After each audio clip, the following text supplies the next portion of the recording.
बनाया जाता था कलर, जब हम लोग को मैंने वहाँ की जो टीचर सिखाती थी जी।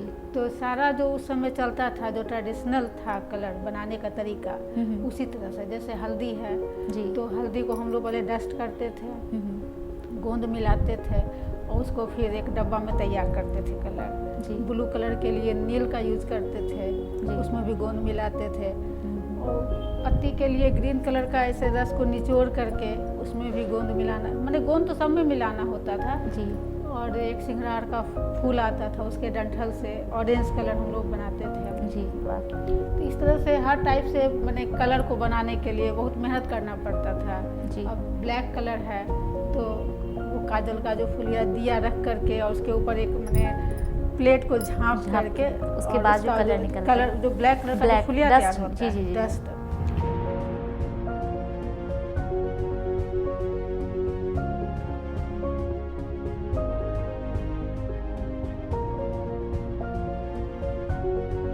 नमस्कार, मैं पुष्पांजलि आप सभी दर्शकों का केवी स्टूडियो के खास कार्यक्रम कहता बेगूसराय बढ़ता बेगूसराय में हार्दिक अभिनंदन करती हूँ, स्वागत करती हूँ। आज हमारे बीच मौजूद हैं मधुबनी पेंटिंग की प्रशिक्षिका नीलू सिन्हा जी, जिन्होंने हजारों की संख्या में मधुबनी पेंटिंग के क्षेत्र में लड़कियों को और महिलाओं को प्रशिक्षित किया है। तो आइए मिलते हैं नीलू सिन्हा जी से और सुनते हैं इनकी कहानी, इनकी जुबानी। नीलू जी, हमारे केवी स्टूडियो में आपका बहुत बहुत स्वागत है।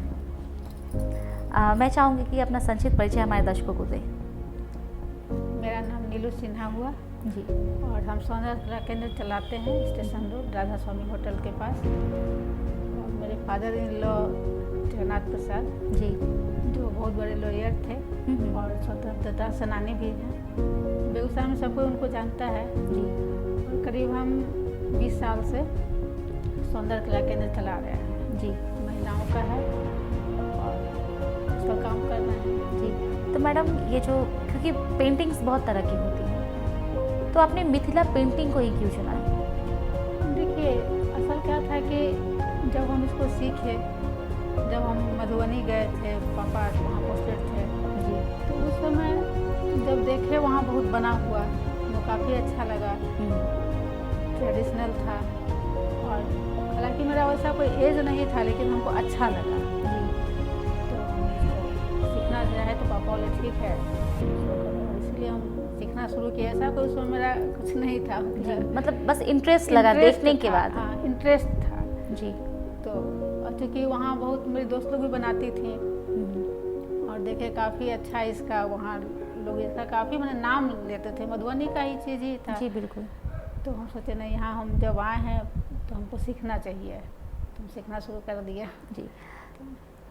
जैसा कि मैंने सुना है कि पहले के टाइम में ये ट्रेडिशन था कि मिथिला पेंटिंग में प्राकृतिक रंग, हाँ। जो नेचुरल कलर होते हैं, हाँ, वो डाल जाते, जैसे ग्रीन कलर हुआ तो हाँ, तो क्या वो अब भी चल रहा है? और उस रंग के बारे में बताइए कि कैसे कैसे पहले के ज़माने में कौन से रंग डाले जाते थे? हाँ, क्या आपने वैसे ही सीखा है उसी हाँ, कलर को? उसी तरह से जैसे मैंने बनाया जाता था कलर, जब हम लोग को मैंने वहाँ की जो टीचर सिखाती थी जी। तो सारा जो उस समय चलता था, जो ट्रेडिशनल था कलर बनाने का तरीका, उसी तरह से जैसे हल्दी है जी। तो हल्दी को हम लोग पहले डस्ट करते थे, गोंद मिलाते थे और उसको फिर एक डब्बा में तैयार करते थे कलर। जी। ब्लू कलर के लिए नील का यूज करते थे, जी। उसमें भी गोंद मिलाते थे। और पत्ती के लिए ग्रीन कलर का ऐसे रस को निचोड़ करके उसमें भी गोंद मिलाना, मैंने गोंद तो सब में मिलाना होता था जी। और एक सिंघार का फूल आता था, उसके डंठल से ऑरेंज कलर हम लोग बनाते थे। जी। वाह। तो इस तरह से हर टाइप से मैंने कलर को बनाने के लिए बहुत मेहनत करना पड़ता था जी। अब ब्लैक कलर है तो वो काजल का जो फुलिया दिया रख करके और उसके ऊपर एक मैंने प्लेट को झाँप करके उसके बाद जो कलर निकलता है, कलर जो ब्लैक कलर का जो फुलिया तैयार होता है, जी। डस्ट, उसको हम लोग बहुत मैंने उसको पतला करते थे। एक कोई मैंने क्या होता है प्लेट पे वो रगड़ के उसको उसमें गोंद डाल करके तब उसको हम लोग कलर तैयार करते थे जी। और उसके बाद उस कलर को हम लोग पेंटिंग पे मैंने पूरा यूज़ करते थे। यूज़ जी। करते थे। तो क्या वो चीज़ जो है वो चीज़ें आज भी हो रही है या फिर क्या कलर हम लोग ने चेंज कर रखा है? देखिए, कुछ दिन चला अब कलर चेंज हो गया है जी। समय के साथ उसमें काफ़ी बदलाव आया है। जैसे कि अब हम लोग फैब्रिक कलर यूज़ करते हैं, सब कोई फैब्रिक ही यूज़ करते हैं हम। जी। पहले वाला कलर बहुत टाइम चल नहीं पाता था, मतलब कहने का मतलब ये सब हल्दी कलर है, ये सब है, धीरे धीरे कलर थोड़ा लाइट हो रहा था। जी जी। तो अवेलेबल हो गया, अच्छे तरीके से फैब्रिक कलर आ गया, हर कलर एकदम ब्राइट चमकीला कलर, तो लोग ज़्यादा उसको पसंद करने लगे। तो धीरे धीरे पहले वाला साइड हो गया और ये नया कलर भी चल रहा है। जी। तो मैडम मैं ये जानना चाहूँगी कि मिथिला पेंटिंग में मूल रूप से किस तरह की चित्रकारी की जाती है, क्या क्या दर्शाया जाता है उसमें? देखिए इसमें जो भी है थोड़ा पारंपरिक तरीका से, जैसे कि रामायण महाभारत जी। और मिथिला का बहुत तरह का जैसे रीति रिवाज, खास करके कोहबर जो बनता है जी, या आपको परिछन होता है, तो वो सब चीज़ आपको काफ़ी देखने के लिए मिलेगा। मछली है, जैसे ज़्यादातर आपको मिथिला में मछली का बहुत ज़्यादा है, तो मछली या मोरूर भी बनता है, हर कुछ पत्ती उत्ती से काफ़ी सजाने का जो प्रचलन है। जी जी। तो वो सब चीज़ आपको मिथिला में मिलेगा जी। और भगवान का भी बहुत बनता है, ज़्यादातर तो रामायण महाभारत ही आपको मिलेगा। और भी बहुत तरह का जैसे फूल पत्ती तो है ही। जी जी। और कभी कभी हम लोग कुछ समस्या पर भी बनाते हैं अपने तरीक़ा से। जैसे मैम? अब जैसे कि एक बार दहेज का एक बना था, एक तराजू पे एक तरफ लड़की एक तरफ काफ़ी रुपया, ऐसे करके इस तरह का छोटा छोटा वो सब भी हम लोग चेंज करके वो सब भी बनता है। और जो चल रहा है वो भी चल ही रहा है। तो नीलू जी, आपने ये मिथिला पेंटिंग जो आप सीखी हैं, आपके प्रशिक्षक कौन थे? हम सीखे हैं मधुबनी में, मगरौनी रोड सेवा मिथिला में जी। तो वहाँ मेरी गौरी मिश्रा थी, तो वही हम लोग को सिखाई थी। वो तो मैंने लार्ज स्केल में उनका काम चलता था जी, बाहर भी जाता था उस समय हम जब सीखे थे, और हम लोग को वही प्रशिक्षित की थी गौरी मिश्रा। मैं यह जानना चाहूँगी नीलू जी कि बहुत सारी पेंटिंग्स हैं, लेकिन मिथिला पेंटिंग अन्य पेंटिंग से बहुत महंगी होती है, तो इसके पीछे की क्या वजह है? देखिए मिथिला पेंटिंग में क्या है कि मटेरियल कॉस्ट ज़्यादा नहीं आता है। अब सिल्क कपड़ा पे बन रहा है तो थोड़ा आएगा, लेकिन जनरल वैसे बहुत मटेरियल कॉस्ट नहीं आता है, कलर वगैरह कम लगता है। लेकिन उसमें जो जिसका जो महंगा होने का जो कारण है जी, उसमें टाइम बहुत ज़्यादा लगता है। टाइम के कारण अब कोई भी जो उसको बना रहा है, छोटा पेंटिंग के लिए समझ जाइए 4 से 5 दिन लग जाता है जी, तो उसका कॉस्ट बढ़ जाता है, मेहनत बहुत ज़्यादा है जी, और टाइम लगता है। तो इस लेकर के आप पर डे अगर सोचती हैं जिससे भी आप बनवाती हैं तो ऑटोमेटिक उसका कॉस्ट बढ़ जाता है। और कॉस्ट बढ़ने का एक दूसरा कारण है, जैसे कि अब जो बना रहा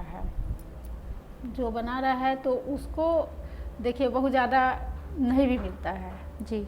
हम जो अपने सेंटर में देखे, मतलब जहाँ हम सीखे वहाँ हम जो रीड किए, तो जो बनाती थी लड़की लोग, तो उनको चलिए भाई 500 में ये एग्रीमेंट हुआ, इसको आप बनाइए जी। अब उसके बीच का जो आदमी है जो उस पेंटिंग को ले जा करके मार्केट तक पहुंचाता है, वो लोग बहुत ज़्यादा रेट को हाई कर देते हैं।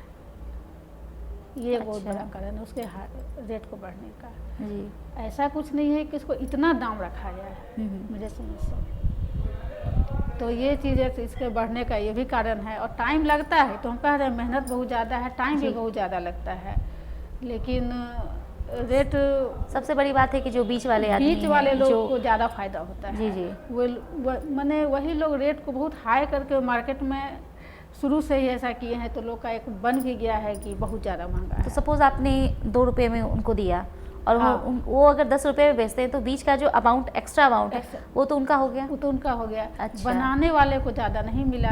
अच्छा। बीच वाले जो माने माध्यम हैं जी, उनको ज़्यादा मिला, मार्केट में ज़्यादा रेट में आया तो आपको ज़्यादा महंगा मिला जी। ये चीज़ भी है, और टाइम ज़्यादा लगता है, मेहनत ज़्यादा है, तो थोड़ा कॉस्ट तो इस तरह से बढ़ता है जी। तो अभी तक जैसे आपने बताया कि आप सेंटर चलाती हैं, तो अभी तक को आपने कितनी छात्राओं को प्रशिक्षित कर चुकी हैं? अभी तक हम समझिए कि 3 से 4 हज़ार लड़की को हम करते हैं। क्या बात है, कि हम 20-21 साल से चला रहे हैं। तो बहुत लड़की है कि अब उससे अपना भी रोज़गार खोज ली हैं, सेंटर चलाती हैं, सिखाती हैं, बिजनेस भी करती हैं जी।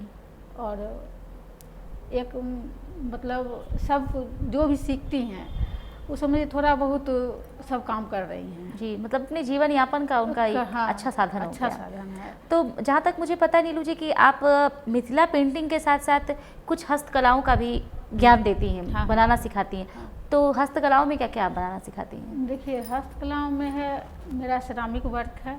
जी। सिरामिक वर्क हुआ जैसे पाउडर से, हम्म। पाउडर को हम लोग सान करके फेविकॉल डाल करके उससे बहुत ज़्यादा घोड़ा है या गणेश जी भगवान का बहुत क्या बात, वाह वाह। मतलब, और ये आपको फ्लावर का गुलाब है, बहुत आइटम इसमें हम लोग बनाते हैं। इसी में एक आता है, उसके पीछे हम लोग एक बैटरी कंपाउंड होता है, उसको हम लोग डाल करके उसके बेस को तैयार करते हैं। मतलब कि समझिए देखते आपको लगेगा कि कोई मेटल का तैयार हुआ है। एक वो आइटम बताते हैं जी। दूसरा सॉफ्ट टॉयज है।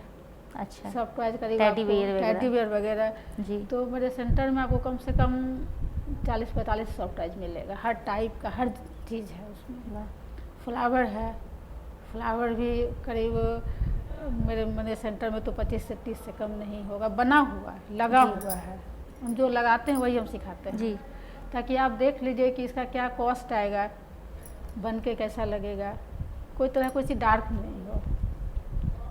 फिर न्यू पेंटिंग है, ग्लास पेंटिंग है, फैब्रिक आइटम है। इसके बाद और आपका इधर बढ़िया पॉट पेंटिंग है। कुछ दिन पहले मैंने सुना था कि शायद आपने ही कहीं ज्वेलरी शॉप का हाँ, कुछ लगाया था। तो इस बारे में कुछ बताएं। ज्वेलरी शॉप पे हम लोग का था कि एक ठो हम लोग लगाएं, सब उसमें लड़की लोग सीखी और बनाई भी वही लोग। अच्छा। हाँ, जितने jewellery design. Self jewellery design था। अच्छा अच्छा। तो वही लोग काफ़ी हम लोग सब कोई मिल करके 20-25 लड़की थी सेंटर की, हम लोग बनाए थे और यहाँ मेन मार्केट में अग्रसेन में जी। हम लोग लगाए थे और 4-5 दिन का था तो अच्छा रहा सब कुछ। लड़कियाँ ही काउंटर पे भी खड़ी थी। जी जी। हाँ, तो लोग को भी अच्छा लगा कि चलो बेगूसराय में एक अच्छा माने ये है। जैसा कि मैडम आपने बताया कि आप सेंटर खोल रखी हैं, ये कहाँ पे है आपका सेंटर? ये सेंटर मेरा हुआ स्टेशन रोड, जो जगन्नाथ प्रसाद पथ के नाम से भी जाना जाता है। जी जी। और ये राधा स्वामी होटल के बगल में हमारा सेंटर हुआ, सौंदर्य कला केंद्र। जी। तो अगर जो भी हमारे चैनल के माध्यम से जो भी हमारे दर्शक देख रहे हैं, अगर उनकी इच्छा हुई कि मैं ये जाके परचेज़ करूं, तो क्या ये सेंटर पे आपके उपलब्ध हो जाएगा? अवेलेबल है। जी। जो भी चीज़ अगर चाहेंगे तो जी। आकर के मेरे सेंटर से डायरेक्ट ले सकते हैं। जी। और मैम कुछ और ऐसे हम आपको ऑनलाइन भी मार्केटिंग मेरा चल रहा है। क्या बात है, वाह। तो वो चीज़ आपका अभी तो अमेजॉन पे हम कर रहे हैं मिथिला पेंटिंग का। इसमें आप मिथिला क्रिएशन का फेसबुक पेज भी मेरा बना हुआ, इंस्टाग्राम हर कुछ पे है डाला हुआ।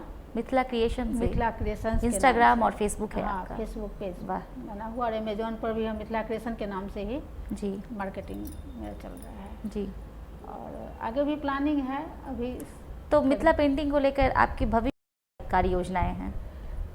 देखिए मिथिला क्रिएशन के बारे में, ये मिथिला पेंटिंग के बारे में जी। अब हम लोग पूरे कंप्लीट इसको सेल का रूप देना चाहते हैं। सिखाना तो हुआ ही, बिल्कुल। और अब जो है सो चाह रहे हैं कि इसको काफ़ी लार्ज स्केल में बड़े पैमाने बेगूसराय पे में भी और बाहर भी बड़े पैमाने पे जी हम इसका बिजनेस करें। ऐसा हो कि हर घर में मेरा एक पेंटिंग जाए। और इसका देखिए जब भी लड़की सीखती थी तो एक सवाल शुरू से कि मैडम सीख रहे हैं, कुछ हम लोग को रोज़गार मिलना चाहिए का स्थायी।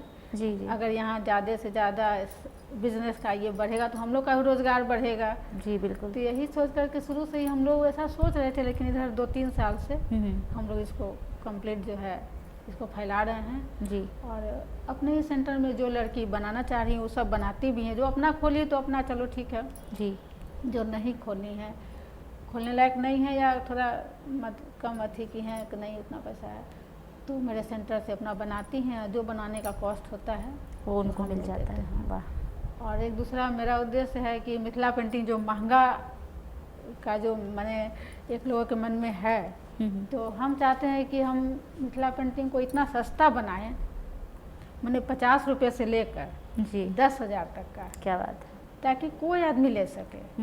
ये जो आदमी के मन में एक बना हुआ है कि बहुत महंगा मिथिला पेंटिंग है, हम उसको नहीं ले सकते हैं, ये चीज़ नहीं हो, कुछ ना कुछ ले करके जाए।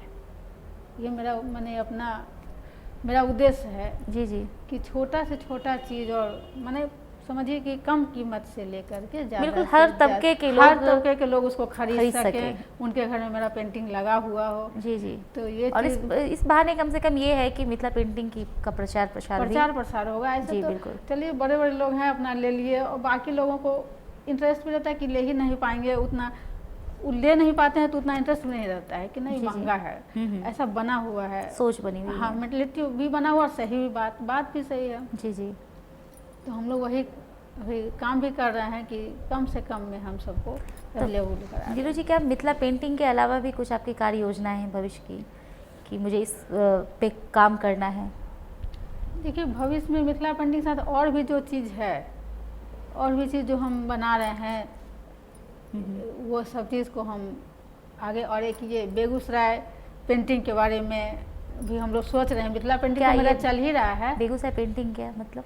बेगूसराय पेंटिंग मतलब मेरा कहने का, यहाँ जो मेरा नामी चीज़ है जैसे कि नौलखा मंदिर है या पोदिनकर जी का, ये सब का एक पिक अच्छा बनाना जी जी और जी जी। एक अलग पेंटिंग का निर्माण करना, मतलब बेगूसराय का बेगूसराय की कला संस्कृति को, कला सभ्यता को, संस्कृति उसको आगे थोड़ा बढ़ाना, डेवलप करना जी अपने जी, तरीके क्या से। बात है, वाह वाह वाह, बहुत अच्छी सोच, मतलब, बहुत अच्छी पहल। हाँ यही तो है आगे का मेरा चलिए उद्देश्य बहुत है। बहुत शुभकामनाएं, इतनी अच्छी सोच कि बेगूसराय के लिए कुछ करना है, ये तो जी, बेगूसराय के उत्थान हाँ, के लिए कुछ हाँ, करना हुआ कि उसको हाँ, आगे बढ़ाना, आगे बढ़ाना उसकी हुआ। संस्कृति को आगे बढ़ाना। संस्कृति को आगे बहुत बहुत शुभकामनाएं मैडम इतनी अच्छी सोच के लिए, और ये काम जल्द आप शुरू करें और अच्छे तरीके से ये पूरा होगा।